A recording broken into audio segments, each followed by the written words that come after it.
예, 오늘 고택에서 듣는 인문학 강좌 165제는 박영재 교수님 모시고 태평양 제국주의라는 주제로 마련토록 하겠습니다.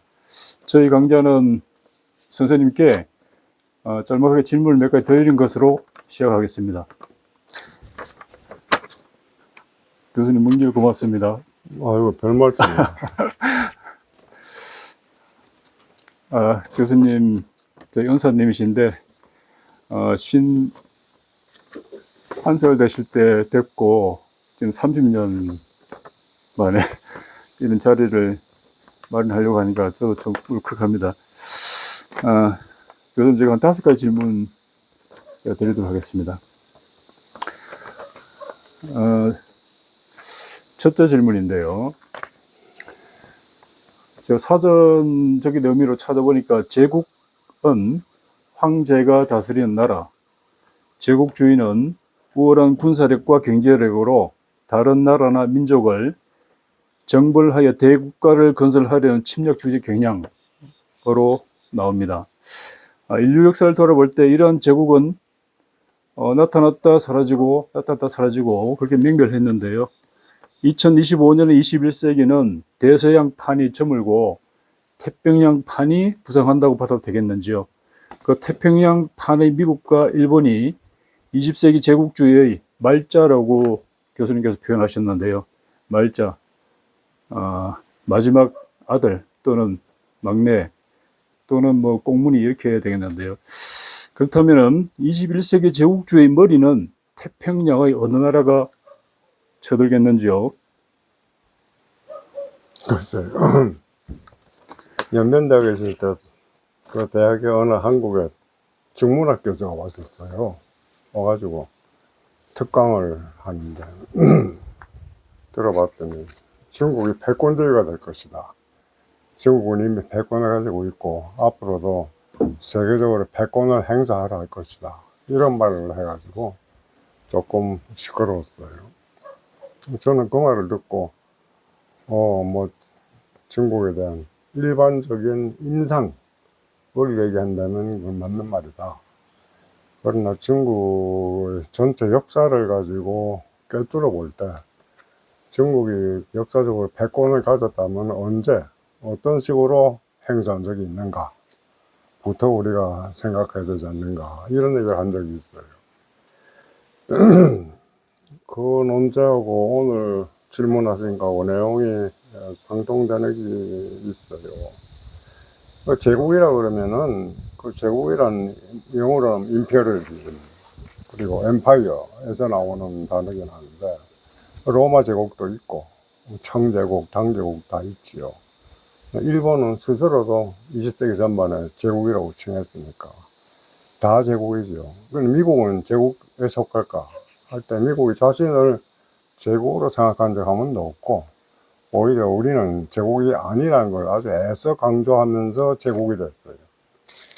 저는 오늘 태평양 제국제라고 이름을 붙인 이유가, 단순히 태평양을 가운데 두고 태평양의 양쪽에 붙어 있는 일본과 미국, 요즘은 그 먼 세계, 지구상의 가장 큰 대양이지만은, 이게 사실은 거리 감각이 없습니다. 동경만 해도 출발한 화물선과 객선이 태평양 비행기를 타고 가면요, 로스앤젤레스까지 그냥 선을 긋다시피 있어요. 그것들이 매 수십 세기 도착해가지고 부리는 거 생각하면은 그냥 라인이 뚫려 있는 겁니다. 국경이 붙은 거나 마찬가지라는 얘기를 해도 됩니다. 근데 그 제국과 우리가 관심 가지는 것은 제국이 아닌, 그러니까 제국의 가지는 압박과 핍박을 갖다가 당하는 사람, 그건 우리지요. 물론 거기엔 중국도 포함됩니다만은, 그 관계를 어떻게 봐야 하는가? 저는 사실 제국론에 대해서는 관심이 없습니다. 왜냐면은 분명히 제국인데도 자꾸 제국 이름을 아니라고 하기 위해서, 면피하기 위해서는 만들어 놓은 논리가 많고 한데, 우리가 그것보다는 우리가 보는 제국이란 무엇인가를 설명을 해야 되거든요. 첫째 질문은 묻습니다. 예수는 반제국주의자인가? 저는 거기에 대해서 예수는 아마 인류 최초의 반제투쟁 운동가였다 라고 얘기할 겁니다.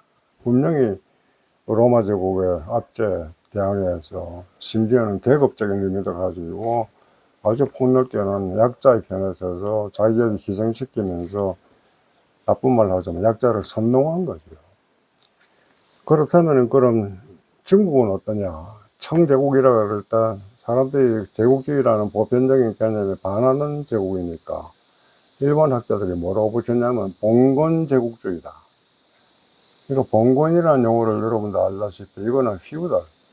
각 지방이 분권적인 권리를 가지고 느슨하게 연맹을 만들어서 한 국가 체제를 유지하는 건데 중국은 그렇지 않거든요.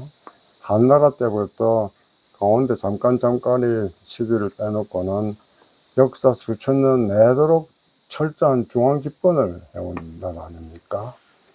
그런데 그게 국내적으로 그런데 대외적으로 어떨까 할 때는 그 제국 질서를 중국은 이미 진나라 때부터 시행하고 있습니다. 그게 무슨 제국이냐면 중국적 외교 질서입니다. 국제 질서. 첫째는 예입니다. 예가 첫째고, 그 다음에 종교가 있고, 그 다음에 법이 있고, 그 다음에 무장이 있어요. 거기 따르면은 예란 거는 서로 지켜야 될 관계에 관련된 의식, 이를테면 우리나라 조선에 대한 책봉을 한다든가, 번방이라고 지칭을 한다든가, 조선의 왕이 될 때는 책봉을 받잖아요. 그거를 중국이 승인을 한다든가, 이런 질서만 유지하면은 그 나라에 대한 침범은 없습니다. 그 다음에 종교 같은 거 다 설명하자면 길어지니까, 그게 안 될 때는 이제 무력으로 합니다.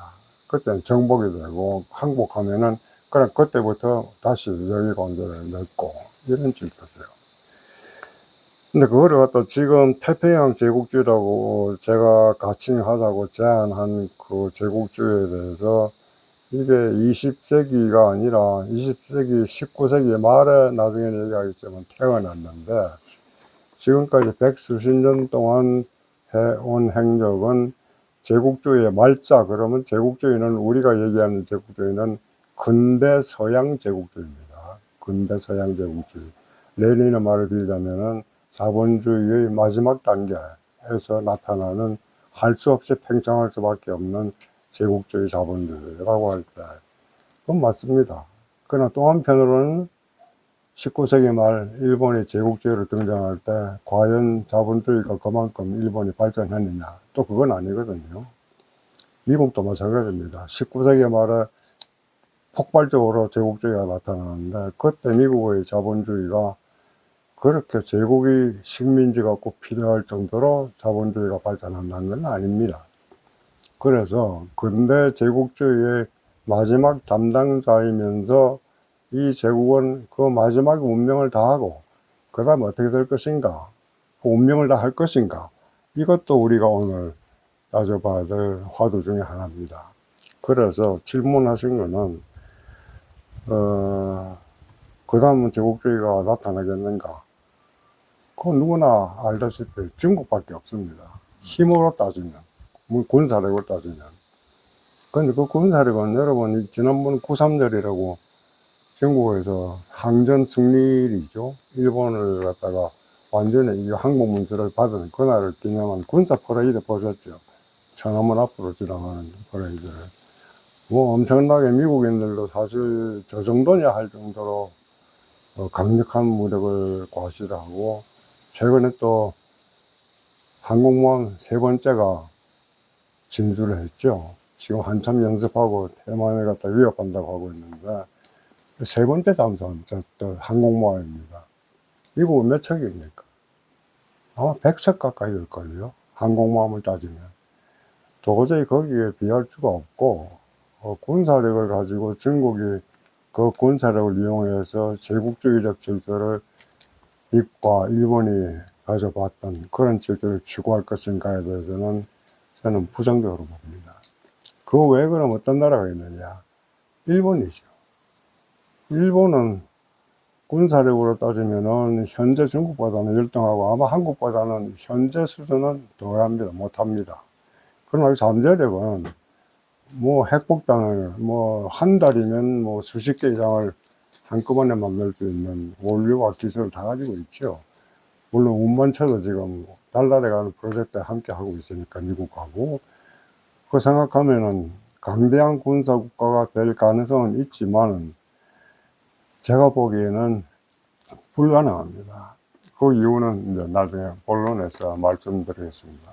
그래서 지금 질문에 대한 전체적인 답은 부정적으로 생각합니다. 그래서 희망적으로 말을 바꾸자면, 현재까지 발달해온 120, 30년간의 미일 태평양 제국주의는 이걸로 종언을 고하게 되지 않을까 합니다.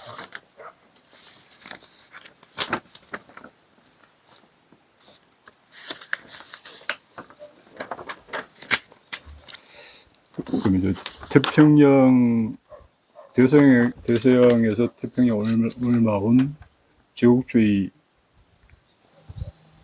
지금 중국밖에 없다. 다음 제국은 20세기 후반에 전후반의 제국주의, 미국, 일본 제국주의와 같은 성격의 제국주의가 될 확률은 없다고 보는 거죠.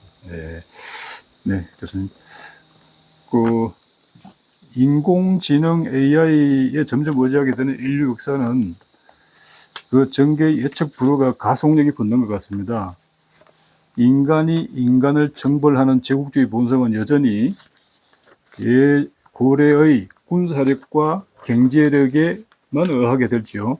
다른 무엇이 있겠습니까? AI 문제하고 역사하고 미래하고 연결되어서 생기는 문제라는 건 사실은 뭐 제 전공도 아니고 잘 알지 못합니다. 그런 역사적 흐름상에서 AI라는 거는 지식 발달의 마지막 단계라고 볼 수 있는 거고요. AI와 비슷한 지식이라는 건 뭐냐 하면은, 근대의 초기에는 백과사전입니다. 지적 창고로 말하자면. 백과사전은 대표적인 거는 뭐 여러분들이 다 아시다시피 프랑스나 이탈리아, 영국에서 나온 백과사전들 세계 최초, 그리고 마지막은 브리타니카, 이런 걸 다 생각하실 텐데, 중국으로 따지면은, 아주 고대부터 백과사전을 발행해 왔습니다. 마지막 백과사전은 청나라 때 나온 건데, 백과사전보다 더한 지식을 보고는 사고전서라고 다 아시죠? 경사, 자식, 건륭 황제까지 때까지 고대부터 나온 일체 출판물을 전부 다 집성한 겁니다. 그걸 갖다 편찬해서 지금은 한 4기가짜리 USB에 다 들어가 있어요. 그 본문이 텍스트가. 그 정도의 과학화된 과거의 지적 집합이라고 볼 수 있는데요. 문제는 AI가 왜 나오느냐예요. 분명한 거는 인간에 의해서 만들어졌고, 그건 인간의 것이고, 동물의 거 아닙니다. 인간의 것이고, 인간을 위해서 만드는 거 아닙니까? 거기에 미국 같은 경우에는 가장 발달한 국가지만은 AI가 자본이 개입됩니다. 그래서 엄청난 자본을 들여가지고 지적 정보를 수집하고 정비하고 분류하고 그리고 사용하기 편하도록 만드는 일체의 프로그램도 미국이 가지고 있는 게 가장 큰 특징인데, 최근에 여러분 다 아시다시피 딥시크라고 중국에서 만든 AI가 있죠. 이거를 내놨는데 갑자기 내놔가지고 미국의 사계 종사자들 깜짝 놀랐습니다. 중국 이런 걸 하다니. 어디서 봤더니 그 다음 개발 비용이 50분지인가 35분지인가 밖에 안 들었어요. 그럼 성능은 미국의 중급 정도의 성능을 가지고 있어요. 그리고 더 이제 놀란 게 중국이 발표하면서 개방해버렸어요. 누구든지 다 쓰라는 거예요. 그리고 그 제작 과정의 프로그램까지 다 개방해서 그거를 기반으로 해서 또 새로운 AI 체계가 나오게 만들었습니다. 자, 그러면 지금 말씀하신 이때까지 제국주의가 가지고 있던 군사력, 경제력 이런 것들의 총력, 이 가지는 힘을 크게 하고 그거를 앞으로 대체할 만큼 지적 체계가 힘을 가진다고 할 때 그 힘이 가지는 성격 자체가 본질적으로 다릅니다. 누구도 만들 수 없는 최신 무기를, 그리고 핵무기를 혼자 가지고 있을 때와 경쟁이 나타날 때 다른데, 경쟁자도 엄청 투자를 해야 되는데, 이 지적 무기라는 것은 중국 때문에 그런 의미가 사라져버린 겁니다.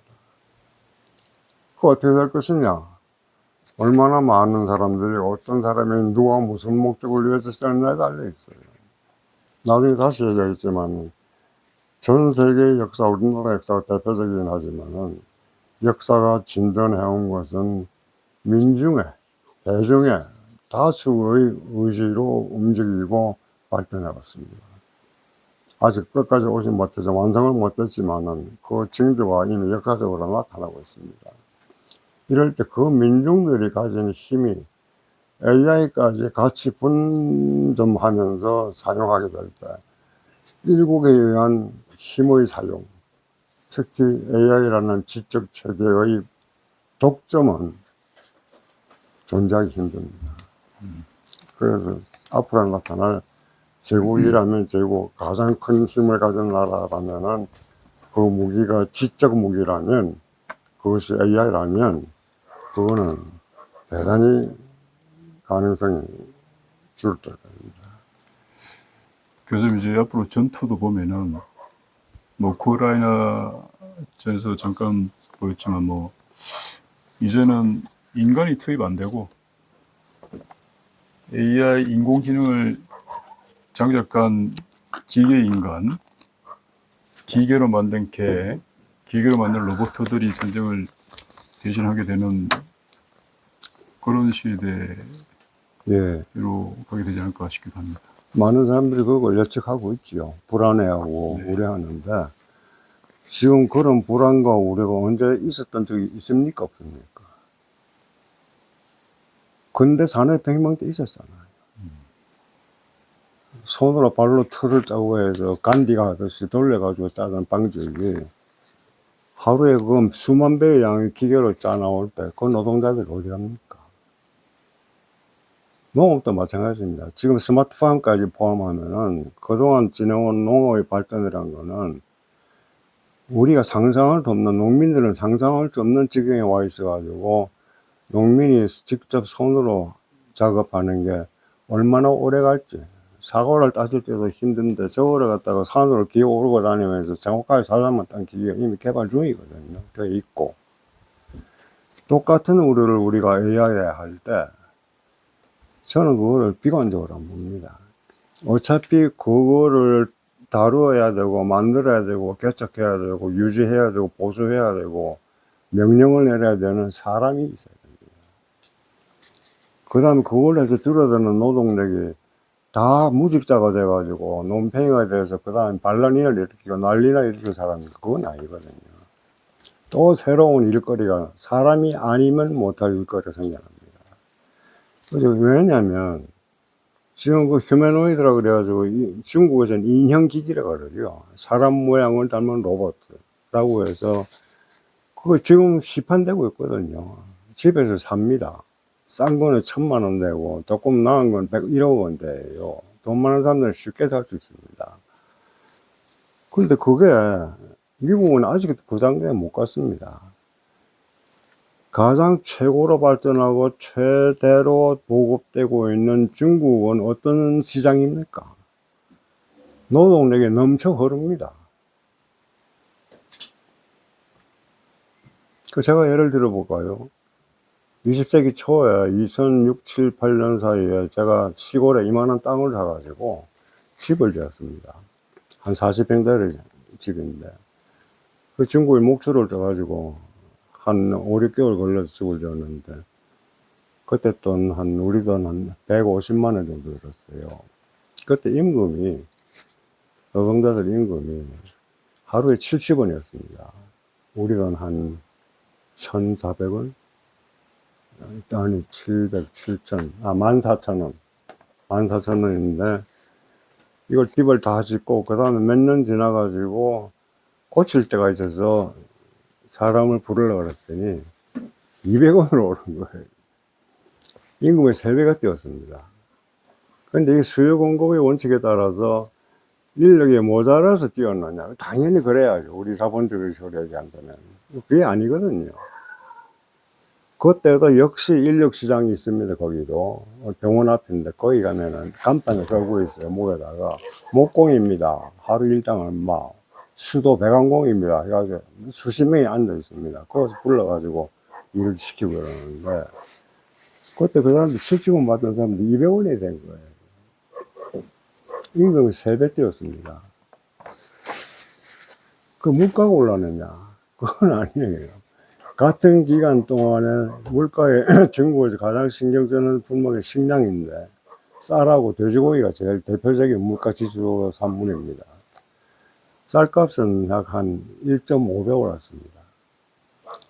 소고기, 돼지고기까지 쌀값이 한 30% 올랐습니다. 돼지고기도 약 30% 올랐어요. 근데 그 3년 동안에 갑자기 30% 올랐다고 되니까 사람들이 여론이 난리가 났습니다. 이렇게 올라가지고 서민들이 어떻게 먹고 사느냐.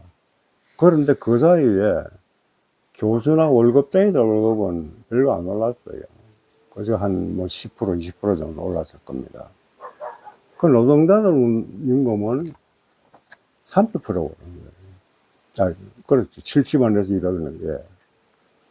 그러니까 이거는 다시 말해서 정부에서 노동자들의 소득을 갖다가 풍부하게 하기 위한 정책을 전국적으로 시행한 겁니다.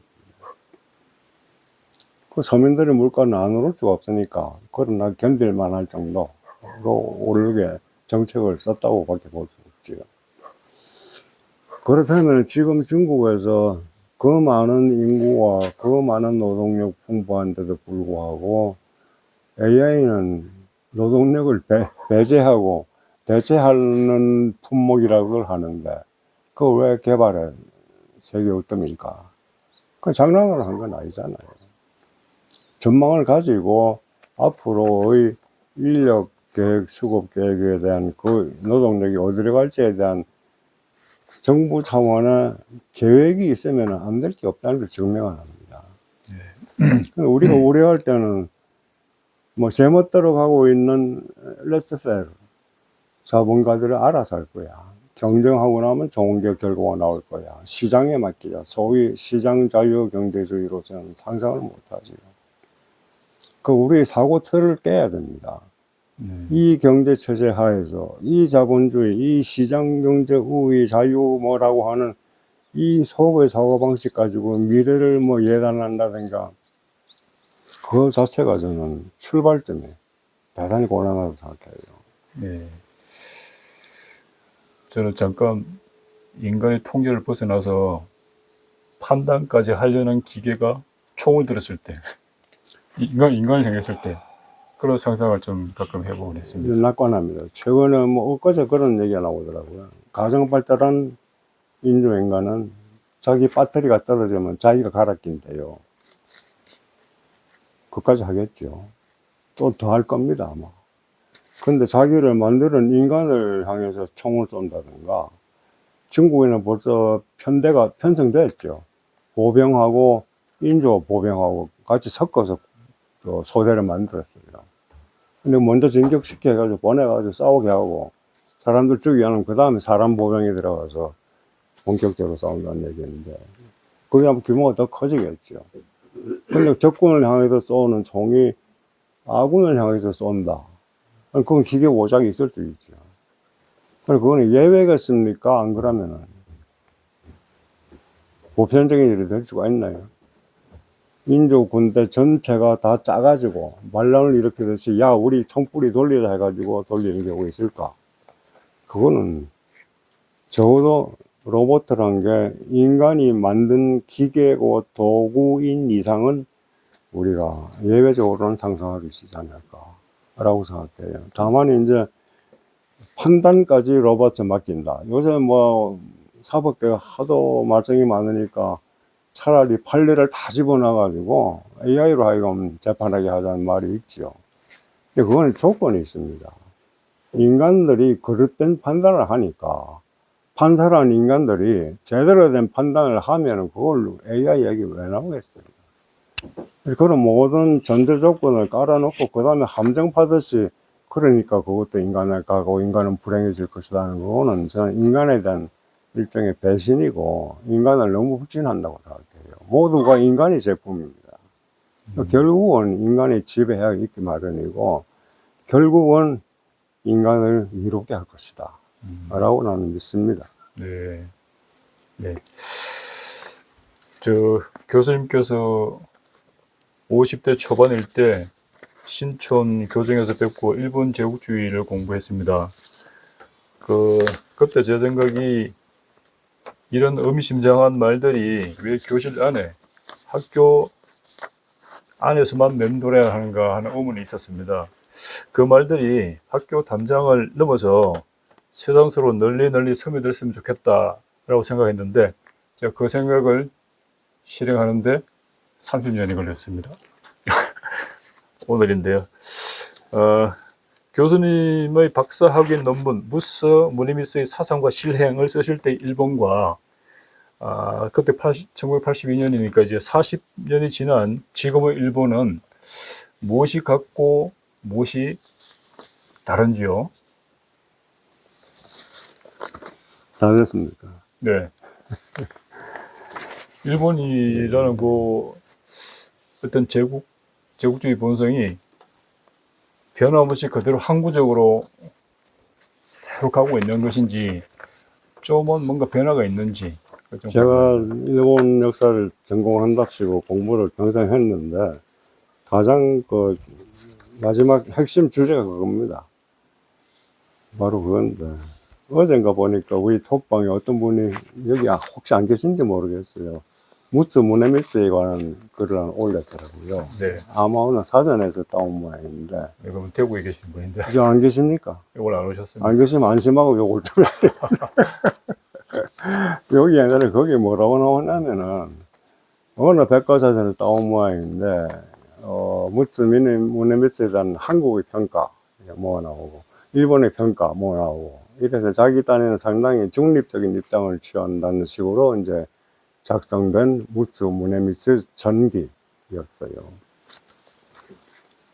동학난이라고 써요. 그리고는 무츠 무네미스는 이 반란에 대해서 어쩌고저쩌고, 누구누구에 대해서. 이게 참다 이게 한글로 번역한 일본 논문인지, 지금 일본 논문도 그런 표현 안 씁니다.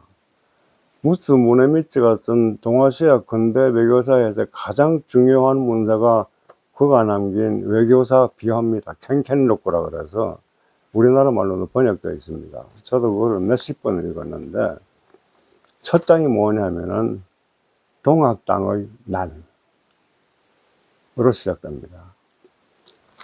우리나라 역사계에서도 동학난 한 게 아마 반세기 동안 그랬죠. 20세기 전반에도 그랬고, 20세기 후반에 들어와서도 박정희 유신 시절 지나고 나서야 아마 뭐 농민전쟁, 운동, 혁명운동, 뭐 이런 식으로 바뀌어가지고 지금은 농민혁명운동으로 되어 있을 겁니다. 이를 동학난이라고 정의를 내린 단어를 쓰는 거는, 그건 벌써 1세기 전에 일본 제국주의 사관의 용어에다가, 지금도 일본의 역사계에서도 그런 말을 쓰는 사람은 100명이 아마 하나둘밖에 안 될 겁니다. 그래서 사고를 할 때, 역사적 사실을 보고할 때, 우리가 언어를 어떻게 정의하고 들어가느냐는 사실은 출발점 같지만은 사실은 마지막입니다. 그게 바로 역사가 할 일입니다. 조금 말이 빗나갔지만은, 30년 동안 일본이 변했는가? 많이 변했다고 여러분 혹시 생각하십니까? 일반적인 인상도 대단히 중요합니다. 지금 질문하신 분 어떻게 생각하세요? 좀 변하지 않았다고 생각합니다. 안 변했다. 네. 어떤 면에서? 여전히 저류에, 그러고 있는 근본적인 저류에, 여차하면 어떤 계기만 주어지면 다시 본래의 제국주의, 즉 어떤 본성, 그대로 흐르고 있다고 생각합니다. 그런 때 듣는 사람이 제국주의, 그럼 일본 제국주의 본성을 뭐라고 생각하십니까? 라고 물을 때는 뭐라고 대답을 합니까? 아까 옆에 제국주의라는 걸 정의했던 자기의 어떤 필요에 의해서 주변 국가를 강제적으로 침탈, 정복해가지고 자기 부족한 점을 채우려고 하는, 대국가를 건설하려고 하는 그런 본성이 그대로 흐르고 있다고 생각합니다. 예. 저는 동감합니다. 안 변했다. 안 변했다는 게, 사회가 변하면 겉으로는 굉장히 변한 게, 일본보다 우리나라를 봅시다. 우리나라는 지난 30년 동안 변했을까? 그럼 제가 80년 살았거든요. 80년 동안에 엄청나게 많은 변화를 제가 스스로 겪었습니다. 처음에 서울에 중학교 때 시험 치러 갈 때 전기기관차를 타고 12시간 걸려서 갔어요. 그때부터 지금 KTX까지 다 타봤고, 비자가 없어가지고 외국 나가려면은 1000명에 1명꼴로 백 쓰고 돈 쓰고 나갈 수 있었던 시절부터 지금은 아무나 그냥 비행장만 가지고 표부터 끊고 가도 되는 나라가 100나라가 넘어요. 이런 변화인데, 근본적으로 한국 사회가 변했는가? 저는 안 변한 게 더 많다고 생각해요. 더 중요하게는 근본적으로 변하지 않았다고 말합니다. 같은 맥락은 아니지만은, 일본에 대해서 더 긴 140년 동안, 무슨 무네미스가 활동하던 게 1890년대인데, 지금까지 꼭 130년 가까이 됐는데요. 이번에 코로나가 유행할 때, 딱 그게 전 세계적인 전염병이라고 선언되는 그날을 제가 일본에 가 있었어요. 후쿠오카 가지고 다니면서 박물관도 가고 현장 답사도 하면서 마침 점심 먹으려고 시장에서 도시락을 사가지고 호텔방에 들어갔는데 텔레비를 켜니까 뉴스를 하는데 비행기가 내리는 게 나와요. 그래서 대한항공 마크가 들렸더라고요. 칼. 그 내려가서 하네다 공항에 내렸는데 떠서부터 비행장에 착지해가지고 그 택싱 해가지고 탑승구까지 오는 장면을 계속 보여주는 거예요. 빠뜨리지 않고. 그 현장 중계, 그게 무언가 하고 봤더니 그때 요코하마에 크루즈 한 척이 도착했죠. 근데 그 크루즈 안에서 코로나 환자가 발견됐습니다. 그러니까 일본 당국이 하선을 못하게 막았어요. 그 환자들 전부 승객들이 1000명이 넘는 사람들이 배 안에 갇혔어요. 그래가지고는 국적이 여러 군데니까 한국 국적인 사람이 몇십 명 되었습니다. 그때 그 한국 국적인 사람들을 빨리 하선시켜서 고국에 들어오기 위해서 문재인 대통령이 자기 전용기를 보냈습니다. 다 기억하시지 아마? 그거를 갖다가 NHK부터 해가지고 모든 방송이 전부 중계를 하는 거예요. 그 자막이 계속됩니다. 한국 대통령 전용기 드디어 착륙했습니다. 뭐 탑승합니다. 결국은 그걸 당일 정부에 대한 비판에 쏟아 나옵니다. 우리는 뭐 하느냐. 사람들 다 갈아 놓고 일곱만 있으면 될 때냐. 부터 시작해서 한국 봐라. 그 다음에 동시에 중국도 손을 썼어요. 중국을 봐라. 그 다음에 또 나오는 게 제3세계 아프리카도 저러지는 않을 거다. 우리처럼 하지 않을 거다. 이런 식의 비판을 쏟아내고 있습니다. 뭐 저는 한국 사람이고 기분이 나쁠 게 하나도 없죠. 그리고 우리나라 신문에도 많이 보도가 됐죠. 일본인들이 그 사스에 대처하기 위해서 허둥대는 모습. 그때 제일 많이 회자된 게 그 지방관청에서 중앙으로 또 부서관에 보내고 오는 게 전부 팩스를 씁니다. 그 팩스의 원고는 손으로 씁니다. 그 전자사인이나 전자결제 뭐 이런 게 일체 없습니다. 지금도 그렇습니다만. 그거를 갖다가 배에 놓고 이제 일본을 비판하는 재료로 많이 삼았습니다. 그때 느낀 게 뭐냐면은 일본의 관료제가 정지되어 있구나. 근대 일본을 만든 여러 가지 중요한 요소가 있지만은 그 중에 어떤 으로 꼽는 게 사상 말고, 사상과 이념 말고는 군사력단입니다. 관료제입니다. 새로운 국가를, 근대 국가를 만든 기반이 된 것이죠. 그 관료제가 효율적이고, 그 다음에 국가에 대한 충성이 있고, 그 다음에 인민을 위한 복무 태도라든가 이런 게 굳건해 있고, 의무심, 청렴, 결백까지 다 빼가지고, 그 일본의 관료제가 근대 일본의 바탕이 되어서 지금까지 일본이라는 나라를 운영해왔다고 평가를 받는데, 그 관료제가 지금 100년이 넘으면서 그냥 그대로인 거예요. 기술적인 발전이나 진보적인, 진취적인 데가 없다는 얘기입니다. 그래서 결국은 일본 정부, 중앙정부는, 자민당 정부에서 그때 뭐라 하냐면, 아무리 중앙정부에서 시켜서 바꾸자고 해도 관료들은 움직이지 않는다는 거예요. 결국은 관료자의 타성이랄까, 이런 것들이 더 이상 진전을 못하고 멈추고 있다는 사실은, 바꿔 말해서 근대 일본이 다른 시대로 넘어가지 못하고 있구나 하는 거 상징이 아닐까라고 나는 판단한 겁니다. 네. 그 외에도 많습니다만은 일단 코로나 사태하고 그때 드러난 관료 문제 같은 거 이런 걸 중심으로 본다면, 그 다음에 근본적인 문제는 다시 나중에 얘기하도록 합시다. 네. 요즘 제가 역사학을 공부하면서 같은 오류를 반복해서 범하고 또 범하고 또 범하는 그런 어떤 범주를 벗어나지 못하는 인간, 또는 새로운 판국을 꾸준히 열어가는 불가사의 인간, 이런 두 부류의 인간 사이에서 그 본질에 대해 어떤 깊은 회의 또는 압도되는 신비감 같은 거 가져보신 적 있는지요? 질문이 자꾸 제가 듣고도 좀 핵심을 파악을 못해가지고, 그러니까 역사학자가 이런 사람이 있고 저런 사람이 있다.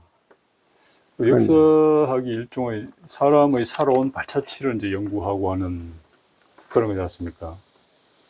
그러면 50년 전에, 100년 전에, 200년 전에, 300년 전에 있었던 그런 오류들이 여전히 다시 나타나고 하는 그런 경우의 인간. 그런데 또 새로운 뭔가를 자꾸 이 장을 열어가는 그런 인간. 그 인간이라는 게 역사학자를 두고 말하는 거죠. 역사학자가 연구하는 대상. 대상. 예, 예. 그럼 결국 역사학의 연구 대상인 인간이 네. 정체되어 있고, 변화를 두려워하거나 싫어하거나 거부하는 자가 있고, 한편으로는 그에 반해서 진보를 두려워하지 않고 변화를 기꺼이 만들어낸 능동적인 사람들이 있다. 그걸 평가를 어떻게 하느냐. 역사학을 이렇게 연구하면서 우리 거창 양민 학살 사건에 대한 소설 토우를 쓰신 그 표성음이라는 작가 선생님도 한번 모셨었는데요. 그 말씀이 창세기 때의 인간하고 2025년의 인간하고 다를 바가 없다라고 말씀하시고. 창세기 때 인간은. 예. 그때 인간의 어떤 오류를 지금도 그대로 하고 있다. 그 집단으로서 인간이 가지고 있는 본원적인 본질, 이를테면 본능이라든가 욕망이라든가 생식이라든가 이런 거는 인간이라는 걸 대상으로 놓고 볼 때는 변할 수가 없지요. 제가 이제 궁금한 것은 역사학을 하면서 대상으로 연구하는 인간 삶을 쭉 하면서 인간의 삶이 조금 생각이나 의식이 조금씩 진보하고 있다는 걸 보게 되시는지, 여전히 천년 전이나 지금이나 그대로 탑보하고 있는 인간, 같은 잘못을 거듭 반복하는 인간을 보고 어떤 절망감을 느끼시는지 그런 쪽이 좀 궁금해서요. 저는 느낄 데가 없다고 말할 수 없지만은 그거는 인간에 대한 절망이 아니고 그런 사실이 있다는 사실에 대한 절망입니다. 근데 그건 왜냐하면 욕심이죠. 인간이 그러면 집단적으로서 인류라는 의미에서 끊임없이 진보만 해왔는가? 그건 아니거든요. 진보를 상당히 했을 적에 반동이 나가지고 거꾸로 돌아간 때도 있습니다. 같은 민족인데도 진보만 계속한 민족이 있느냐? 그건 없다고 생각합니다. 서로 집단으로 의견을 교환하고 문명을 서로 배워가면서 어떤 놈은 앞서고 어떤 놈은 없고, 같은 방향으로 가는데 어떤 민족은 빨리 가는 경우가 있고 어떤 민족이나 국가 단위는 늦게 가는 경우도 있습니다. 그래서 전체로 볼 때 인류 전체가 창세기 때라는 건 역사적으로 있을 수 없는 시대니까 고대부터 노예제 사회부터 지금 현대 사회 이럴 때까지 전반적으로 진보적인 방향을 향해서 왔는가, 아니면은 반동적인 인간들 때문에 그게 못했는가, 항상 하다 말고 하다 말고 제자리인가. 그렇게 따질 때는 인류는 이때까지 적어도 2000년 이상은 진보적인 상태에서 걸어왔다고 믿습니다. 교수님 역사학을 연구하시면서 어떻게든 인간이라는 어떤 그 생명체의 삶이나 의식이 좀 나아졌으면 좋겠다 하는 어떤 바람을 가지고 그런 바람을 개입하고 연구를 할 수 있는지요? 당연하죠. 어떤 때는 절망적으로 후퇴하는 것 같기도 하고, 절망적으로 슬플 정도로는 뭐 얘기하지만 거창 무슨 신원이라든가 뭐 이런 거 생각하면은 그거는 규모가 아무 어린애 장난이지요. 나중에 뭐 이런 거 보겠지만 4.3 제주항쟁 같은 거는 그것도 어린애 장난이에요. 동티모르 같은 거 보세요. 그 최근에는 가자에 대한 이스라엘인들 만행을 보세요.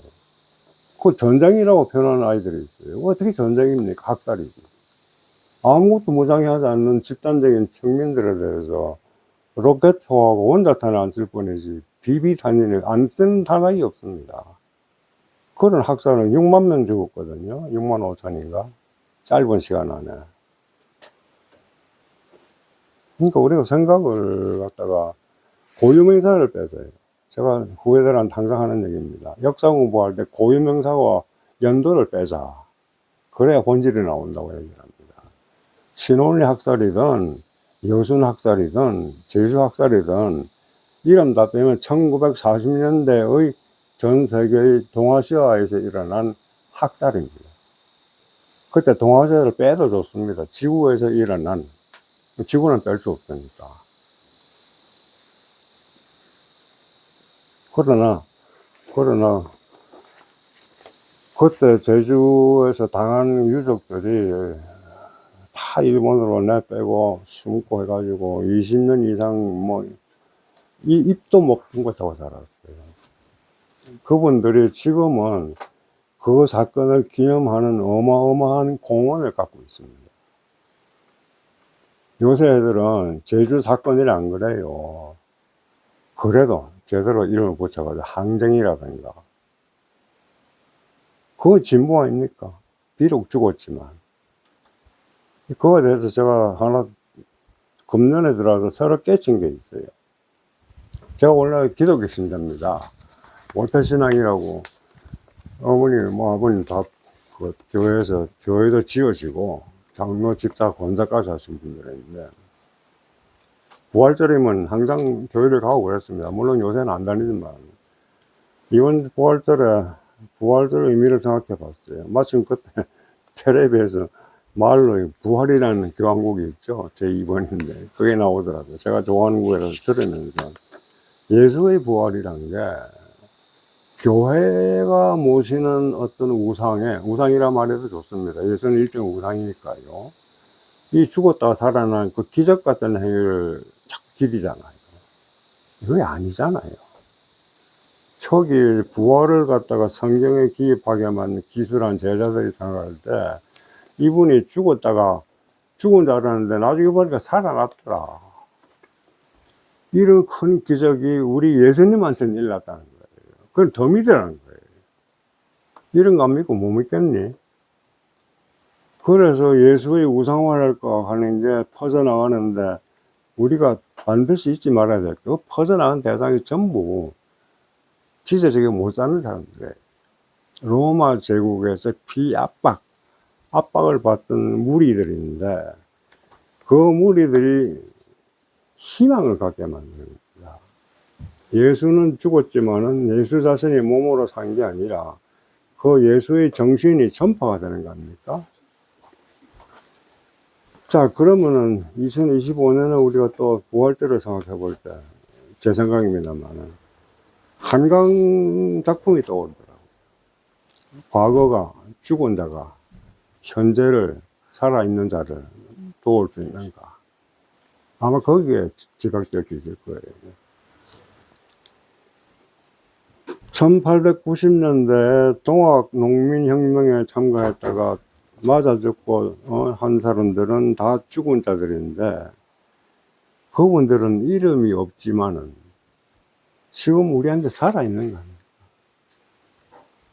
그 이후로 무수히 많은 사람들이 죽었잖아요. 나는 그거 하나하나가 다 예수라고 생각해요. 그래서 한강의 그 소설가인 사람이 쓴 그 역사에 대한 평가라는 거는 저는 아주 귀중한 말로 기억돼서 생각해요.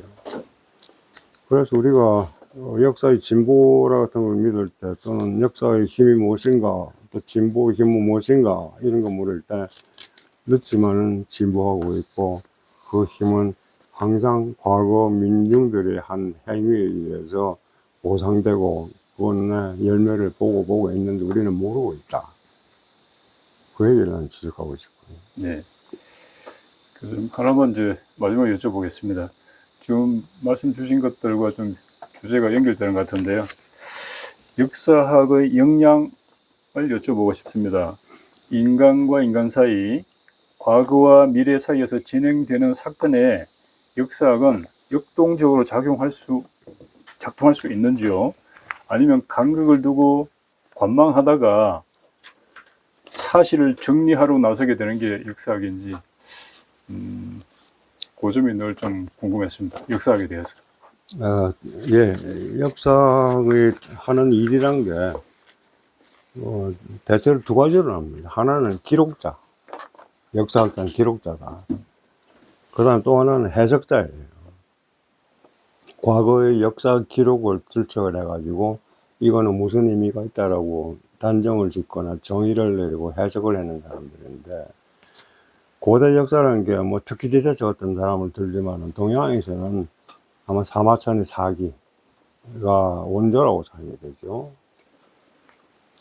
거기는 분명히 사실을 정확하게 있는 대로 랑케식으로 말하면 독일 말로 vs eigentlich gewesen 이란 말이 있고 있었던 그대로라야지 그거를 비뚤거나 하지 말라는 거예요. 그건 맞는 말이죠. 그래서 그 말이 소위 실증주의 역사학자들한테는 금과 옥자가 돼가지고 있는 사실 문헌이 있는 거 이외에는 다치지 말아요. 물론 과학적인 연구 방법으로는 설득력이 있죠. 근데 사마천도 그러지 않았습니다. 세계 최초의 본격적인 역사들을 그 사람도 왕비열전에서 왕열전 황제들 이름을 다 내려오고 이집안부터 전부 다 쓰고 온갖 나라의 역사 일본도 다 언급됩니다. 그리고는 국내에서는 중국 역사에서는 도둑놈 이름을 씁니다. 그 당시에 제일 유명했던 도둑놈 우리나라도 있잖아요. 조모라고 있고 그 정사라는데 중국의 왕조사의 대표적인 역사에 도둑을 같이 왕들하고 계열에 넣는다는 것은 있을 수 없는 일이라는 게 역사를 해석하는 사람들의 역사가 한테는 그건 놀랄 일이 돼버린 거예요. 그 서양에서는 상상을 못 합니다. 근데 그 사기를 쓰는 정신과 그 다음 우리가 춘추 필법이라는 게 있죠. 공자가 지은 춘추 역사입니다. 그거는 그런 게 없습니다. 아주 지루하기 짝이 없습니다. 어떤 왕이 몇 년에 사냥을 했다는 뭐니 시시껄렁한 얘기만 잔뜩 있어가지고 재미가 하나도 없습니다. 근데 그런 전통 두 가지가 있는데 근데 그것도 아주 가까운 시대 1960년대에 출판된 E.H. 카의 역사는 무엇인가? 아마 여러분 읽은 분들이 많을 겁니다. 그 당시에 젊은 분들이 안 읽은 사람이 없을 정도로 역사의식을 확 바꿔놓은 책인데, 모든 역사는 현재의 역사다 라고 단정을 했잖아요. 그때부터 역사를 다시 보기 시작합니다. 뒤집어 말하면 1960, 70년대 제가 아마 처음 소개받은 사람으로서 63년인가 그 책을 이광인 교수라고 국사하는 분이 소개를 했습니다. 아마 다른 분들은 그 이후에 다 읽었을 거예요. 그 당시까지는 그게 아니란 거죠. 모든 역사는 현재 역사라는 말이 혁명적인 말처럼 들린다는 것은 그 전까지는 모든 역사는 과거 역사일 뿐이라는 거예요. 그 지금 질문하신 내용 중에서 역사학의 기능을 갖다가 호고적인 일, 또는 역사를 갖다가 연대기적으로, 연대별로 쭉 중요한 역사를 틀림없이 써놓는 일, 그거를 외우는 일, 이 정도로만 생각했던 게 사실 아닙니까? 거기서 최근에는 한 걸음 더 나아가지고 프랑스 역사학자 존 셰노라고, 이분은 중국사 전공입니다. 영어로 하면 영어입니다. What is history for? 역사를 뭐하러 하니? 누구를 위한 역사학인가? 이런 제목의 사설을 보냈습니다. 목적의식이 없는 역사는 안 된다는 거죠. 근데 그거를 뒤집어서 나쁘게 하면 역사학이 주관적이라는 겁니다. 자, 그래서 그걸 다 거친 역사학도로서는 정리를 해야죠. 역사학은 순 객관적인 자연과학과 같은 것이냐? 그건 아니다. 그럴 수도 있지만 그건 아니다. 그 다음 역사학은 모든 역사학은 현대 역사학인가? 맞다. 모든 역사학자들이 역사를 공부하는 이유는 현재를 위해서다. 이제 제 정의는 역사 연구는 현재를 정의하기 위한 것이다. 마지막으로 누구를 위한 역사인가? 거기서 차이가 납니다. 지금 현재 체제를 옹호하기 위해서라든가, 왕조주의가 공화주의보다 낫다는 주장을 하기 위해서라든가, 자본이 풍성하고 국가마다 민족마다 자본을 불리는 것이 최고의 선이라고 생각하는 목적을 가진 사람들. 각각 다를 수밖에 없잖아요. 각각 다른 거는 나라에 따라 달라질 수 있고, 시대에 따라 달라질 수 있고, 저는 제가 가지고 있는 시대와 나라와 저를 둘러싸고 있는 한계가 있습니다. 그거는 바로 저를 묶는, 저의 자유를 묶는, 소위 말해서 엄정한 객관성에서부터 풀려나게 하는 한계입니다. 그래서 저는 그걸 갖다가 학생들에게 시대의 한계라는 역사학자에게 주어진 주관은 벗어나지 못한다 라고 얘기를 합니다. 혹시 여러분께서 너무 지루하거나 어렵게 안 느껴질지 모르겠습니다만, 제가 이때까지 느껴온 과정입니다. 네. 교수님 말씀 역사학도로 깊이 새겼습니다. 고맙습니다. 제가 하나 제안할까요? 네. 잠깐 쉬었으면 좋겠고, 네, 그렇게 목도 하겠습니다. 그렇고, 예, 햇빛이 들어와 전부 다 바꾸시는데 자리를 예. 조금 절로 모르는 데 갑시다. 네. 예. 교수님 좀 쉬셨다가 이제 나중에 또 태평양 제국주의, 디스맥진에서 할 수 있을지 모르겠어요. 예. 교수님 손 한번 잡아보겠습니다. 예. 오래 건강하셔야 됩니다. 고맙습니다. 예. 질문 시간은 없습니다. 있습니다. 있습니다. 당연히